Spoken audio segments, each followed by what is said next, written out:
ನಾನು ನೀವು ನೋಡತ್ತೀರಿ poly house. ನಮ್ಮ ಊರಾಗ ಪಾಲಿ ಹೌಸ್ದಾಗ ಎಲ್ಲಕ್ಕಿಂತ ಹೆಚ್ಚು ಬೆಳಿತಾರ ಅಂದ್ರ ಎಲಿ ಬೆಳಿ. ಆದ್ರ ಪ್ರಾಬ್ಲಮ್ ಎಲ್ಲಿ ಐತೆ ಅಂದ್ರ ಎಲ್ಲಾ ಪಾಲಿ ಹೌಸ್ದಾಗ ಬ್ಯಾಸಗಿ ದಿನಕ್ಕಾಗ್ಲಿ ಮೇಜರ್ಲಿ ಒಂದ್ ರೋಗ ಅಟ್ಯಾಕ್ ಆಗ್ತೈತಿ.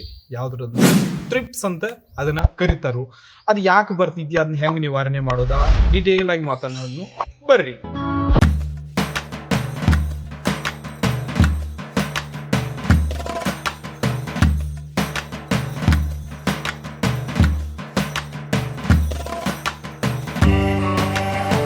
ಒಳಗ ಉಷ್ಣಾಂಶ ಹೆಚ್ಚಾಗತೈತಿ.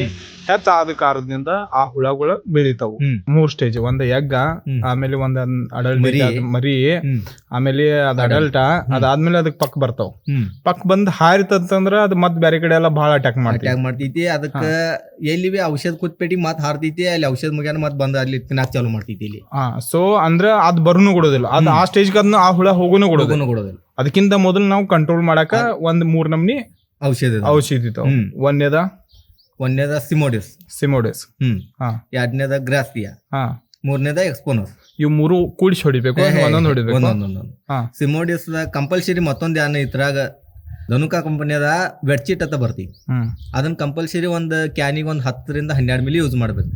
ಯಾಕಂದ್ರೆ ಅದು ಬೆಡ್ಶೀಟ್ ಕೆಲಸ ಯಾರು ಮಾಡ್ತೈತಿ ಅಂದ್ರ ಎಲ್ಲಿದಾಗ ಔಷಧ ಹೋಗಿ ಅದ್ ಹೈತಂದ್ರ ಎಲ್ಲಿ ಎಲ್ಲಾ ಅದನ್ನ ಕವರ್ ಮಾಡ್ಕೋತಿ.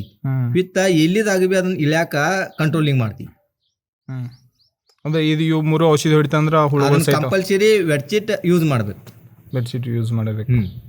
ಸೊ ಒಮ್ಮೆ ಹೊಡಿತಂದ್ರ ಮತ್ತೆ ಬರಂಗಿಲ್ಲ, ಮತ್ ಕಂಪಲ್ಸರಿ 7 ದಿವಸಕ್ಕೊಮ್ಮೆ ಅದ ಮತ್ತೈತೆ ಆಗವ ಮತ್ ಬರವ. ಬಟ್ ಇದು ಔಷಧಿ 7 ದಿನ ತನಕ 7 ದಿವಸಕ್ಕೊಮ್ಮೆ 8 ದಿವಸ ಭಾಳರ 9 ದಿವಸಕ್ಕೊಮ್ಮೆ ಸ್ಪ್ರೇ ಕೊಡ್ಬೇಕು. ಸ್ಪ್ರೇ ಕಂಪಲ್ಸರಿ ಕೊಡ್ಬೇಕು ಪಾಲಿ ಹೌಸ್ದಾಗ. ಇಲ್ಲ ಐತಂದ್ರ ಅದ್ ಮುಟ್ರ ಎಲಿಗಳ ಆದ್ಬಿಡಿ ಮತ್ ಅದ ಹುಡ್ತೈತಿ. ಮತ್ ಅದಾಗ ಮರಿತಿನ ಎಲಿ ತಿನ್ನಾಕ ಚಾಲೂನ ಮಾಡ್ತೈತಿ. ಪರ್ಮನೆಂಟ್ ಸೊಲ್ಯೂಷನ್ ಏನಿಲ್ಲ. ಪರ್ಮನೆಂಟ್ ಸೊಲ್ಯೂಷನ್ ಅಂದ್ರ ಅದನ್ನ ನಮಗ ಅಷ್ಟೊಂದು ಗೊತ್ತಿಲ್ಲ. ಈಗಂತೂ ನೀವು ಹಿಂಗ ಇದನ್ನ ಕಂಟಿನ್ಯೂ ಮಾಡಕ ಪಾಲಿ ಹೌಸ್ದಾಗ ಇದೋ ಒಂದ್ ರೋಗ ಬರ್ತಿದ್ಯ, ಮತ್ ಬೇರೆ ರೋಗ ಬರ್ತಾವ. ಮತ್ ಬೇರೆ ಆದ್ರೆ ಬಿ ಕಡಿಮೆ, ಬಹಳ ಕಡಿಮೆ. ಖರೆ ಇದು ಎಲ್ಲಕ್ಕಿಂತ ಹೆಚ್ಚೈತಿ ಈಗ. ಅಂದ್ರೆ ಈಗ ಟ್ರೆಂಡ್ದಾಗಿನ ಇರೋದಂದ್ರ ಸ್ಟ್ರಿಪ್ಸ್. ಮೊದಲಿತ್ತು ಯಾವ್ದ ರೆಡ್ ಮೈಟ್ಸ್ ಅಂದ್ರೆ ಕೆಂಪ್ ಚಿತ್ತ. ಅದನ್ನ ಕೊನಾಯ್ಚಿ ಅಂತ ಒಂದ್ ಔಷಧಿ ಇತ್ತು, ಅದನ್ನ ಪೂರಾನ ಖತಮ್ ಮಾಡಿ ಹೋಗಿ ಆತ ಕಂಟ್ರೋಲ್ ಆಗಿತ್ತು ಪೂರ ಎಲ್ಲ. ಬಟ್ ಇನ್ನ ಟ್ರಿಪ್ಸ್ ಕಂಟ್ರೋಲ್ ಇಲ್ಲ. ಇದನ್ನ ಕಂಟ್ರೋಲ್ ವಾರ ತಕ ನೀವು ಒಂದ್ ಸ್ಪ್ರೇ ಕೊಟ್ರ ಹೋದಿದ್ದಿ, ಮತ್ತೆ ವಾರ ಆದ್ಮೇಲೆ ಮತ್ತೆ ಕಂಪಲ್ಸರಿ ಮುಂದಿನ ವಾರಿಗೆ ನೀವು ಸ್ಪ್ರೇ ಮಾಡಬೇಕು. ಮಾಡ್ಲಿಲ್ಲ ಅಂದ್ರೆ ಮತ್ತೆ ಅದ ತಿನ್ನಾಕ ಚಾಲೂನ ಆಗ್ತೈತಿ. ನಾವು ಹೊಡೆದೇವ್ ಅಂತೇಳಿ ಈಗ ಮತ್ತ ರೈತರಿಗೆ ಏನ್ ಹಾಕೈತಿ, ಔಷಧ ಹೊಡೆದೇವ್ ತಗೋ ಅಂತೇಳಿ ಅಳಸಿ ಹಾಕಿ ಅಳಸಿ ಆಗೋದ್ರಿಂದ ಮತ್ತ ಅದ್ ಮೇಯಾಕ ಚಾಲು ಆಗ್ತೈತಿ, ಮತ್ತದ ಹೆಚ್ಚಾಗ್ತೈತಿ. ಅದ ಮೇಯ್ತಂದ್ರೆ ಏನಂತಿದೆ ಇಲ್ಲಿ ಎಲ್ಲ ಡೊಂಕ್ ಆಗಿಬಿಡ್ತೈತಿ. ಮಾರ್ಕೆಟ್ದಾಗ ಬೇಕೈತಂದ್ರೆ ಎಕ್ದಮ್ ಶೈನ್ ಇರ್ಬೇಕು, ದೊಡ್ಡ ಇರ್ಬೇಕು ಎಲಿಗಳ. ಅವತಕ್ ರೇಟ್ ಹೆಚ್ಚಿರ್ತೈತಿ. ಎಲಿ ಅದ ಡೊಂಕ ಡಿಂಕ್ ಮಾಡಿಬಿಡ್ತೈತಿ ತಿಂದ.